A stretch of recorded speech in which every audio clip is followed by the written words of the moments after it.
ஆண்டவர் இயேசுவின் திருப்பெயராலே உங்கள் அனைவருக்கும் அன்பின் வாழ்த்துக்களை நான் பகிர்ந்து கொள்வதிலே மகிழ்ச்சி அடைகிறேன்.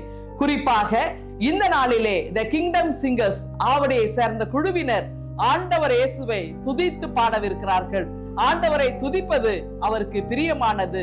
சுவாசமுள்ள யாவும் அவரை துதித்து பாட வேண்டும் என்று நமக்கு திருமறை சொல்லுகிறது. ஏன் நாம் துதிக்க வேண்டும்? ஆண்டவர் நமக்காக இந்த பூ உலகிலே மனிதனாக வந்தார். நம்முடைய முன்னோர் செய்த குற்றங்கள், நாம் செய்த பிழைகள், பாவங்கள் எல்லாவற்றுக்காக அவர் குற்றமற்றவர். நமக்காக கொல்கதாவிலே சிலுவையிலே பலியானாரே.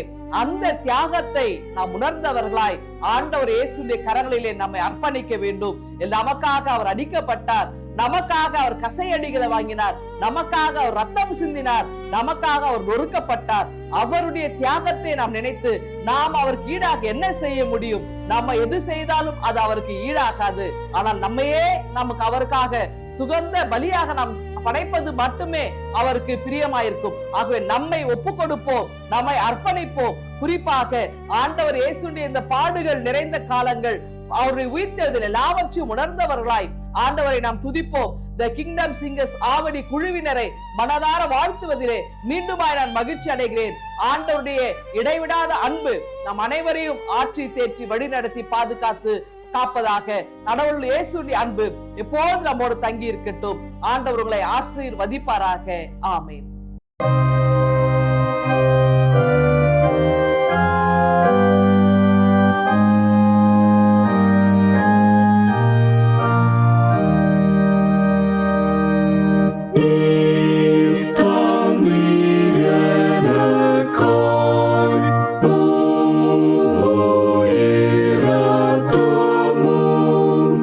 No.